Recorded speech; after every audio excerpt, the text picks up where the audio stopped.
ये कहानी केरला में रह रही एक थॉमस फैमिली के 6 मेंबर्स की मिस्टीरियस डेथ की कहानी है।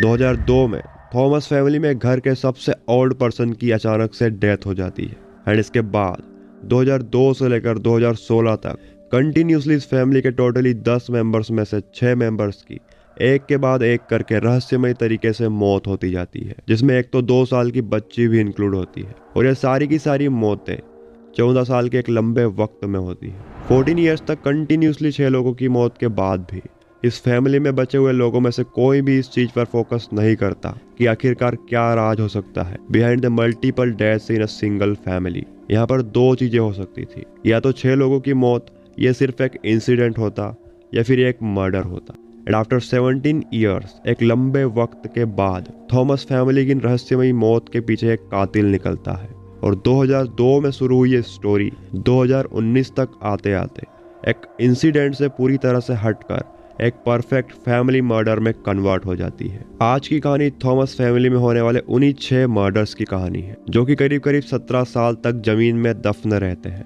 एंड उसके बाद उन 6 के 6 मेंबर्स की मर्डर की मिस्ट्री का ट्रूथ सबके सामने आता है, और वजह होती है स्लो पॉइजन साइनाइड। और उसके बाद इस फैमिली मर्डर को साइनाइड मर्डर के नाम से जानते हैं। बहुत ही उलझी हुई कहानी है, इसलिए स्टार्टिंग से लेकर एंड तक पूरा फोकस आपको इस कहानी को सुनने में लगाना होगा, तभी जाकर ये कहानी आपको समझ आएगी। एनीवेज, मैं भी ट्राई करूंगा कि एक एक मोमेंट, एक एक किस्सा आपको समझ आ जाए। एंड आई प्रॉमिस कि ये कहानी सुनने के बाद आपका रिएक्शन कुछ ऐसा होगा, बिल्कुल ऐसा। So hello everyone, my name is Mukesh और बहुत बहुत स्वागत है आपका क्राइम एक्सपोज की एक और मिस्ट्री से भरी इस कहानी में। तो चलिए शुरू से इस कहानी को शुरू करते हैं। कुडाथाई, केरला। कुडाथाई ये केरला का एक बड़ा सा विलेज है, और यहाँ पर कुछ साल पहले थॉमस फैमिली के टोटल 10 मेंबर्स रहा करते थे। लेकिन अब इस फैमिली के सिर्फ 3 मेंबर्स बचे हैं। 10 में से 6 मेंबर्स की मौत हो चुकी है एंड एक मेंबर अभी जेल में बंद है। 4 अक्टूबर 2019 कुडाथाई केरला में एक चर्च है, लॉर्ड्स माथा चर्च, एंड इस चर्च के पास में कब्रिस्तान है।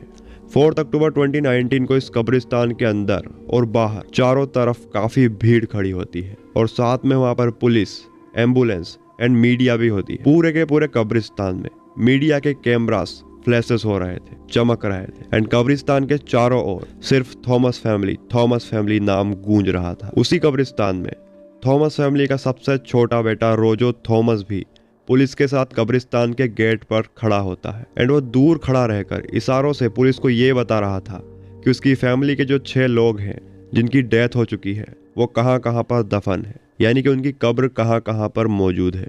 और उसके बाद पुलिस रोजो थॉमस की बात को सुनते हुए उसकी फैमिली के 6 के 6 लोगों की दफन कब्रों को खोदना शुरू करती है, क्योंकि ये सारी की सारी कब्र एक ही फैमिली से बिलोंग करती थी, इसलिए ये सभी एक ही स्पेसिफिक जगह पर दफन थी। और क्योंकि इन सभी कब्र में कोई सी कब्र 3 साल पुरानी थी तो कोई सी कब्र 17 साल पुरानी थी, इसीलिए वो सभी की सभी डेड बॉडीज स्केलेटन में कन्वर्ट हो चुकी थी, यानी कि वहां उनकी सिर्फ हड्डियां निकल रही थी। मैं एक बार फिर आपको एडवाइस कर रहा हूँ, एकदम फोकस से सुनना है इस कहानी को, क्योंकि डेड बॉडीज की खुदाई के साथ साथ मैं आपको थॉमस फैमिली से इंट्रोड्यूस भी कराता जाऊंगा, और साथ ही उन 6 लोगों की मौत कैसे हुई ये भी बताता जाऊंगा।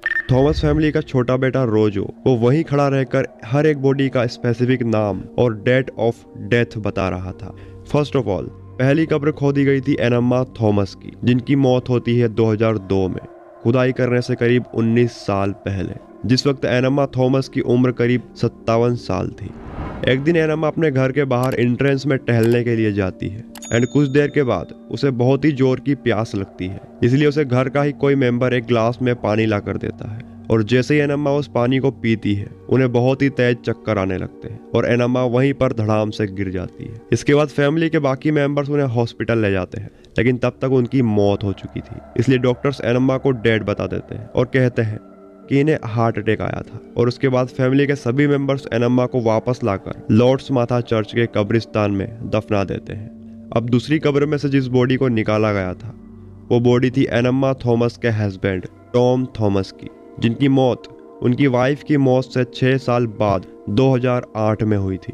मौत के वक्त टॉम की एज भी करीब 66 ईयर थी, और उनकी मौत भी एग्जैक्ट उनकी वाइफ एनम्मा के जैसे ही हुई थी। उस दिन टॉम अपने रूम में अपने बेड पर रेस्ट कर रहे थे एंड अचानक से टॉम को घबराहट होती है और वो बेड से नीचे गिर जाते हैं। जब फैमिली मेंबर्स दौड़कर टॉम के पास जाते हैं तो देखते हैं कि उनके मुंह से झाग निकल रहा है। इसके बाद उन्हें भी हॉस्पिटल ले जाया जाता है, लेकिन हॉस्पिटल पहुंचने से पहले ही उनकी भी डेथ हो जाती है। यहाँ पर भी फैमिली वालों को यही लगता है कि डैड की मौत भी एग्जैक्ट मॉम के जैसे ही हुई है, तो हो सकता है कि डैड को भी हार्ट अटैक आया हो और उसी से उनकी डेथ हुई हो। इसके बाद टॉम के बेटे उन्हें भी हॉस्पिटल से वापस लाते हैं और उसी कब्रिस्तान में उनकी पत्नी एनम्मा के साइड से उन्हें भी दफना देते हैं। इसके बाद तीसरी कब्र को खोदा जाता है एंड उसमें से भी जिस बॉडी को निकाला गया था वो बॉडी एनम्मा और टॉम के बड़े बेटे रॉय थॉमस की होती है। And Roy Thomas died in 2011। अपने दोनों पेरेंट्स के मरने के ठीक 3 साल के बाद रॉय की भी डेथ हो जाती है। एंड यहाँ पर सबसे चौंकाने वाली बात तो ये थी कि रॉय की डेथ भी एग्जैक्ट उसके पेरेंट्स की तरह ही होती है। मॉर्निंग में रॉय अचानक घर के वॉशरूम के ठीक सामने जाकर गिर जाता है और उस टाइम उसके मुंह से भी झाग निकल रहा था। जब रॉय थॉमस को हॉस्पिटल ले जाते हैं तो डॉक्टर्स उनकी डेथ का रीजन भी हार्ट अटैक बताते हैं। रॉय की डेथ थॉमस फैमिली में होने वाली तीसरी डेथ थी, जो कि सिर्फ 9 साल के अंदर अंदर हुई थी एंड सेम मेथड से, जिससे कि अब थॉमस फैमिली एंड आसपास के नेबर्स में भी डाउट्स बनने लगते हैं कि यार ऐसे कैसे हो सकता है, 3 मेंबर्स की डेथ एक जैसे कैसे हो सकती है। इसके बाद इस टॉपिक पर एनम्मा के भाई यानी कि रॉय थॉमस के मामा मैथ्यू मैंजादिल सामने आते हैं एंड रॉय की बॉडी का पोस्टमार्टम करवाने के लिए कहते हैं। बाकी के फैमिली मेंबर्स को अब भी यही लग रहा था कि रॉय की डेथ भी हार्ट अटैक से हुई है, लेकिन रॉय के मामा मैथ्यू पूरी फैमिली से झगड़ा कर लेते हैं और एंड में रॉय की बॉडी को पोस्टमार्टम के लिए भेज ही देते हैं। और जैसे ही पोस्टमार्टम रिपोर्ट आई उसने इस केस को और भी इंटरेस्टेड बना दिया। उस रिपोर्ट में लिखा था Roy Thomas's body had small to medium signs of poison. Roy की बॉडी में जहर मिला था, लेकिन वो पॉइजन कौन सा था एंड कितना लिया गया था या फिर दिया गया था इज नॉट आइडेंटिफाइड। इसलिए पुलिस भी इस केस पर ज़्यादा फोकस नहीं करती और ना ही थॉमस फैमिली के बचे हुए मेंबर्स। एंड लास्ट में रॉय की लाश को भी दफना दिया जाता है। 3 कब्रों के बाद अब चौथी कब्र से बॉडी को निकाला जाता है और ये जानकर आपको शौक लगने वाला है, ये चौथी लाश रॉय के मामा मैथ्यू की थी। जी हाँ, वही मैथ्यू जिसने रॉय थॉमस की मौत होने के बाद शक किया था और रॉय का फोर्सफुली पोस्टमार्टम करवाया था। 3 मौत के बाद रॉय के मामा मैथ्यू की मौत भी 24 फरवरी 2014 में सेम उन्हीं 3 मौत के जैसे होती है, रॉय की मौत के सिर्फ 3 साल के बाद। और उसके बाद मैथ्यू की लाश को भी बिना किसी पोस्टमार्टम के उन्हीं कब्र की साइड से दफना दिया जाता है। 5th कब्र में से एक बच्ची का स्केलेटन निकलता है। ये बच्ची टॉम थॉमस के भाई के बेटे साजू थॉमस की इकलौती डॉटर होती है, जिसका नाम होता है Elfin and she was only 2 years old। लेकिन एल्फिन की डेथ हार्ट अटैक से नहीं होती। मैथ्यू की मौत के ठीक कुछ दिन के बाद उसी साल 3 मई 2014 को मॉर्निंग में एल्फिन की मॉम साइली एल्फिन को पानी ले जाकर पिलाती है। जैसे एल्फिन पानी पीती है उसका गला अचानक से चॉक्ड हो जाता है एंड फाइनली एल्फिन वाज डेड। 6ठी कब्र से एल्फिन की मॉम और साजू की वाइफ साइली की बॉडी को निकाला जाता है। साइली की डेथ अपनी बेटी एल्फिन की डेथ से ठीक 2 साल के बाद 2016 में होती है। Same pattern as 5 other family members, same pattern as Annamma, same pattern as Tom, same pattern as Roy, Mathew and his daughter Alphine. पूरी 6 की 6 कब्र के खुलते ही पूरे कब्रिस्तान में एक अलग ही सीन होता है एंड सबके दिमाग में एक ही क्वेश्चन होता है कि एक ही फैमिली के इतने सारे लोगों की मौत एक ही तरीके से कैसे हो सकती है। इसके बाद वहां पर मौजूद फोरेंसिक टीम सभी के कंकालों को लेकर लैब पहुंचती है उनका टेस्ट करने के लिए कि क्या वाकई में थॉमस फैमिली में हुई 6 मौत महज एक इत्तेफाक है या फिर किसी साजिश से किए हुए सोचे समझे हुए मर्डर। आई नो अब आपके दिमाग में काफ़ी सारे क्वेश्चंस आ रहे होंगे। फर्स्ट क्वेश्चन इज कि थॉमस फैमिली में अगर 10 मेंबर्स थे तो फिर 6 की मौत के बाद बाकी के 4 कौन हैं? एंड मैंने स्टोरी की स्टार्टिंग में कहा था कि एक मेंबर अभी जेल में बंद है, तो वो मेंबर कौन है? एंड सबसे इंपॉर्टेंट क्वेश्चन कि जो भी विटनेस कब्रिस्तान में खड़ा रहकर पुलिस को लाशों के बारे में बता रहा था वो कौन है और थॉमस फैमिली से उसका क्या रिलेशन है? हर एक सवाल का जवाब मिलेगा। आई नो आपको अभी किसका किससे क्या रिलेशन है ये समझ नहीं आया होगा और नाम तो थोड़े से भी समझ में नहीं आए होंगे। तो सबसे पहले मैं आपको थॉमस फैमिली से इंट्रोड्यूस कराता हूँ। जैसे कि मैंने पहले बताया इस फैमिली में टोटली 10 मेंबर्स थे जिनकी सबसे पहले डेथ हुई थी वो थी एनम्मा थॉमस, जो कि थॉमस फैमिली की सबसे ओल्ड फीमेल थी। एनम्मा थॉमस के पति होते हैं टॉम थॉमस, जिनकी डेथ 2nd नंबर पर हुई थी। टॉम एंड एनम्मा के 2 बेटे और एक बेटी होती है। बड़े बेटे का नाम होता है रॉय थॉमस, जो कि थॉमस फैमिली के साथ ही रहता था, एंड छोटे बेटे का नाम होता है रोजो थॉमस। रोजो पढ़ाई करता था, इसलिए वो यूएस में रहता था, एंड वहीं पर उसने एक घर भी ले रखा था, और वो साल में 1-2 बार फेस्टिवल्स पर अपने घर आ जाया करता था। एनम्मा का एक भाई मैथ्यू थॉमस फैमिली के साथ ही रहता था, जिसकी डेथ 4th नंबर पर होती है, और मैथ्यू ने ही रॉय की पोस्टमार्टम रिपोर्ट के लिए कहा था एंड करवाई भी थी।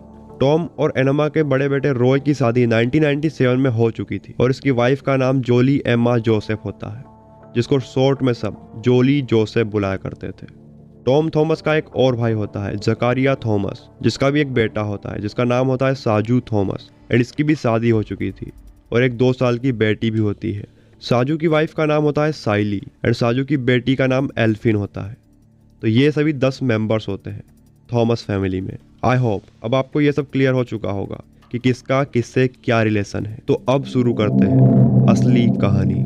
इसके लिए हमें थोड़ा रिवर्स में जाना होगा। जब 4 अक्टूबर 2019 को सभी कब्र की खुदाई हो रही थी, उससे करीब 1 महीना पहले ही 19 साल से बंद पड़ी ये कहानी खुलना शुरू होती है। और शुरू कौन करता है? एनम्मा और टॉम का छोटा बेटा रोजो, जो कि यूएस में रहता था एंड पढ़ाई करता था और जॉब भी करता था, और जो कब्रिस्तान में एक के बाद एक लाशों की लोकेशन बता रहा था वो और कोई नहीं, वो रोजो ही था, थॉमस फैमिली का छोटा बेटा।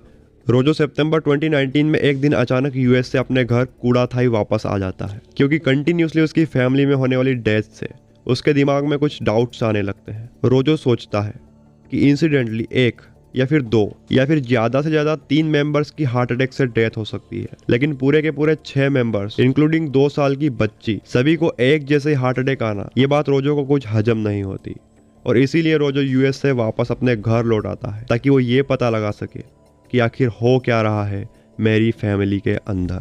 यूएस से आने के बाद रोजो सीधे पुलिस के पास जाता है एंड वहाँ जाकर कहता है कि मेरी फैमिली में जितनी भी डेथ्स हुई है वो कोई इंसिडेंटली या फिर नेचुरल डेथ्स नहीं है, बल्कि मुझे लगता है कि किसी ने उनका मर्डर किया है, और मुझे शक है कि मर्डर करने वाला कोई और नहीं बल्कि मेरी अपनी फैमिली में से कोई है।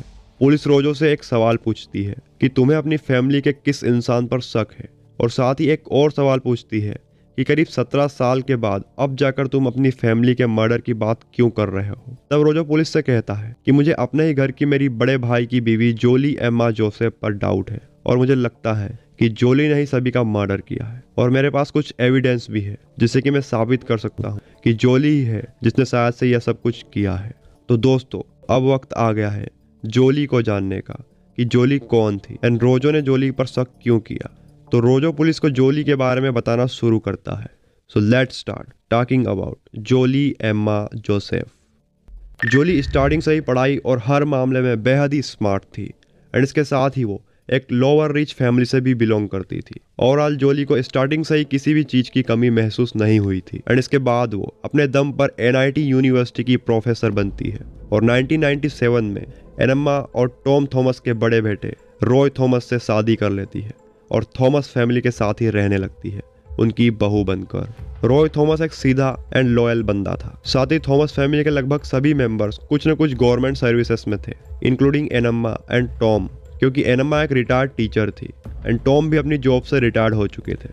थॉमस फैमिली काफ़ी सारी लैंड भी ऑन करती थी, और साथ ही इनका एक आलीशान घर भी था। सो जोली जैसी लड़की के लिए यह सब कुछ काफ़ी था, और फैमिली की ओर से भी जोली को बहुत ही प्यार एंड सपोर्ट मिलता था।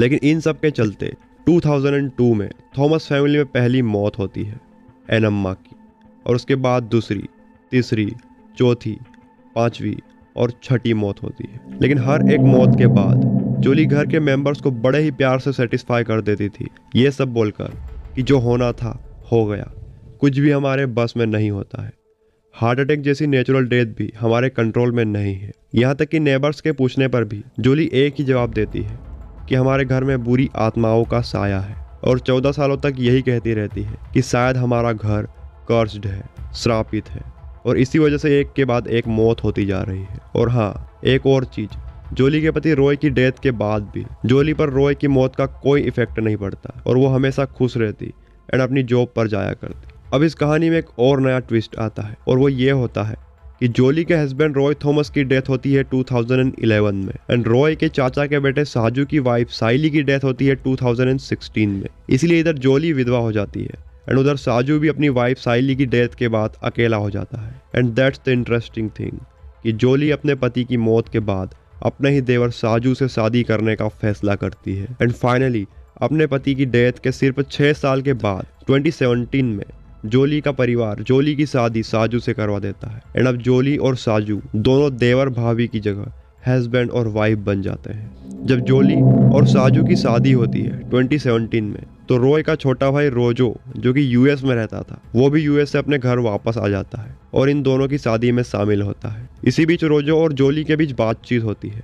रोजो जोली से एक सवाल करता है अपने डैड की प्रॉपर्टीज को लेकर। तब जोली रोजो को जवाब में कहती है कि तुम्हारे डैड ने सारी की सारी प्रॉपर्टी मरने से पहले मेरे नाम पर कर दी है। ये बात सुनकर रोजो को शौक लगता है क्योंकि जहां पर हमेशा से रोजो के डैड टॉम सभी को अपनी प्रॉपर्टी का बराबर हिस्सा देने की बात कहते थे, वहीं पर वो मरने से कुछ ही दिन पहले अपनी सारी जायदाद, घर और जमीन सब कुछ अपनी बहू जोली जोसेफ के नाम पर कर देते हैं। एक तरह से ये बात रोजो को बहुत ही अजीब लगती है। How is this possible? अपने दोनों बेटों को कुछ न देकर एक बहू को सब कुछ कैसे कोई दे सकता है? रोजो को यकीन ही नहीं होता। यही नहीं, जोली रोजो को सारे के सारे पेपर वर्क्स भी लाकर दिखाती है जिसमें साफ साफ लिखा होता है कि सारी की सारी प्रॉपर्टी मेरी बहू जोली के नाम पर की जाती है।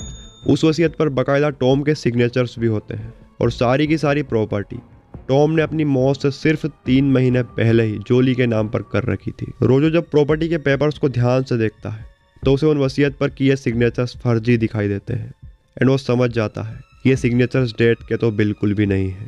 रोजो समझ जाता है कि जोली ने ही कुछ न कुछ चाल चली है और प्रॉपर्टी को अपने नाम पर कराया है। लेकिन जब ये बात रोजो अपनी बाकी की फैमिली को बताता है तो कोई भी उसकी बात पर यकीन नहीं करता और सभी के सभी उल्टा रोजो को ही बुरा भला कहने लगते हैं कि तुम प्रॉपर्टीज के चक्कर में यूएस से यहाँ वापस आ गए और तुम्हें तो बस हिस्सा चाहिए। ये सब कहते कहते रोजो का पूरा परिवार उल्टा रोजो के खिलाफ ही खड़ा हो जाता है।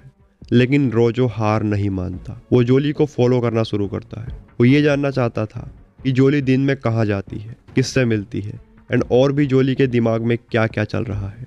एंड आफ्टर सम डेज रोजो को जोली के बारे में एक बहुत ही शॉकिंग बात पता लगती है और वो बात ये होती है कि 17 साल से जोली जिस एनआईटी यूनिवर्सिटी में प्रोफेसर थी एक्चुअल में वो प्रोफेसर थी ही नहीं। यस, जोली कोई प्रोफेसर नहीं थी और वो ना ही पढ़ाने जाया करती थी। रोजो को बिलीव नहीं होता इसलिए वो एनआईटी जाता है ये इन्वेस्टिगेट करने कि क्या जोली यहाँ पढ़ाने आती थी। लेकिन जब वो एनआईटी जाकर वहाँ के लोगों से ये सवाल करता है तो उसको जवाब मिलता है, कौन जोली? यहाँ पर तो कोई जोली नाम की प्रोफेसर है ही नहीं। रोजो फिर से शॉक्ड हो जाता है। रोजो सेस, अरे ये क्या बात कर रहे हो? 17 साल हो गए हैं। रोज जोली हमारे घर से निकलती थी और एनआईटी यूनिवर्सिटी मतलब कि यहाँ पर पढ़ाने आती थी और आप कह रहे हो कि आप तो जोली को जानते ही नहीं। पूरी की पूरी कहानी एकदम से पलट चुकी थी। कोई 17 साल तक घर पर यह बताए कि मैं एनआईटी जैसी बड़ी यूनिवर्सिटी में प्रोफेसर हूँ एंड 17 साल तक वो रोज घर से सुबह तैयार होकर घर से निकले और कहे कि मैं जा रही हूँ और शाम को 5 बजे वापस लौट आए और जब कोई उससे पूछे कि आज का दिन कैसा रहा तो कहे कि आज बच्चों को ये पढ़ाया, आज यूनिवर्सिटी में ये फंक्शन हुआ, आज ये किया, आज वो किया। कोई कैसे कर सकता है? कोई 17 ईयर्स तक कैसे इतना बड़ा झूठ सबसे छुपा कर रख सकता है? इम्पॉसिबल। रोजो जोली के बारे में और पता लगाने की कोशिश करता है कि अगर 17 साल तक जोली एनआईटी नहीं जाती थी तो फिर कहाँ जाती थी एंड सारा दिन कहाँ रहती थी और क्या करती थी और वो हर महीने अपनी प्रोफेसर की सैलरी का इतना पैसा कहाँ से अरेंज करती थी। कम से कम 40,000 रुपया कहाँ से अरेंज करती थी क्योंकि अपने झूठ को छुपाने के लिए वो हर महीने अपनी सैलरी घर वालों को शो करती थी एंड कुछ पैसे भी देती थी। तो फिर वो इतने पैसे कहाँ से लाती थी? जोली बेसिकली रोज सुबह घर से बोलकर निकलती थी कि मैं एनआईटी जा रही हूँ, लेकिन वो कभी कभी एनआईटी जाती तो थी लेकिन वहाँ के कैंटीन और आसपास घूमते फिरते वापस आ जाती और बाकी का टाइम वो अपने एक फ्लैट पर रहती। इनफैक्ट उसने अपने लिए एक घर ले रखा था और वहाँ पर ही जोली सारा दिन निकालती थी एंड जैसे ही शाम होती वो वापस अपने घर थॉमस हाउस लौट आती थी। यार आप थोड़ा सा इमेजिन करो, इस तरह का झूठ कोई भी 1 दिन 2 दिन या फिर ज़्यादा से ज़्यादा 1 साल बोल सकता है, लेकिन जोली ये झूठ 17 साल तक बोलती है और घर में सबसे उसने इतनी बढ़िया बॉन्डिंग बना रखी थी कि कोई भी उस पर डाउट कर ही नहीं सकता था। वो कहता है ना संस्कारी बहू। Same as it is. Jolly सबके इमोशन को कंट्रोल करके रखती है और 17 साल तक सबको बेवकूफ बनाती जाती है। रोजो अब जोली के बारे में बहुत कुछ जान चुका था, लेकिन अब भी उसे ये नहीं पता लगता कि 6 मेंबर्स की डेथ से जोली का क्या रिलेशन है। इसीलिए अब वो अपने घर में ही एविडेंस ढूंढने लगता है एंड बाय लक उसे अपने बड़े भाई रॉय की पोस्टमार्टम रिपोर्ट हाथ लग जाती है। वही रिपोर्ट जो रॉय के मामा मैथ्यू ने रॉय की मौत के बाद ज़बरदस्ती करवाई थी एंड उसमें रॉय की मौत का रीज़न पॉइजन बताया गया था। रोजो उस रिपोर्ट को अच्छे से पढ़ता है और उसमें क्लियरली लिखा हुआ था कि रॉय ने अपनी मौत से पहले खाना खाया था और उसके बाद उसे पॉइजनिंग हुई एंड उसकी डेथ हुई। तब रोजो को अचानक याद आता है कि जब रॉय की डेथ हुई थी तो जोली से पुलिस ने सवाल किए थे और जोली ने सबको यही बताया था कि कल रात को रॉय ने ऑमलेट खाया था, जबकि रिपोर्ट क्लियरली ये शो कर रही थी कि डेथ से पहले रॉय ने डिनर में चावल और कड़ी खाए थे। एंड आफ्टर दिस एविडेंस रोजो को फुली क्लियर हो चुका था कि फैमिली की डेथ के पीछे जोली का ही हाथ है। इसलिए वो तुरंत सारे एविडेंसेस के साथ पुलिस स्टेशन पहुंचता है एंड सारी कहानी सुनाता है और पुलिस को एक बार जोली से वापस से इंटेरोगेशन करने के लिए रिक्वेस्ट करता है। अब पुलिस सारे के सारे एविडेंसेस को देखने के बाद रोजो पर भरोसा कर लेती है and Thomas family murder case को वापस से रीओपन करने का डिसीजन लेती है और घर जाकर जोली से फिर से पूछताछ करने लगती है। पुलिस सवाल करती है कि 2011 में रॉय की डेथ कैसे हुई थी और उस वक्त तुम कहाँ थी। एंड उस टाइम पर जोली जो भी आंसर देती है वो पुलिस के लिए बहुत ही सरप्राइजिंग होते हैं। सरप्राइजिंग इसलिए कि पुलिस के सामने जोली जो कुछ भी बयान दे रही थी वो उसके पुराने वाले बयान, मतलब कि रॉय की मौत के वक्त के 2011 वाले बयानों से मेल नहीं खा रहे थे।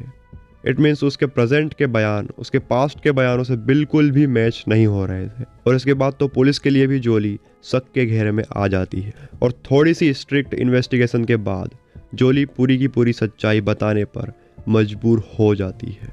जोली एक्सेप्ट करती है कि फैमिली के अंदर जो 6 मौतें हुई थी उसके पीछे उसी का हाथ है। जोली एक्सेप्ट करती है कि अपनी ही फैमिली को किस तरह उसने अपनी साजिश का शिकार बनाया। जोली एक्सेप्ट करती है कि NIT में प्रोफेसर बनकर काम करने की बात झूठी है एंड जोली ये भी एक्सेप्ट करती है कि उसने सभी को जहर देकर मारा।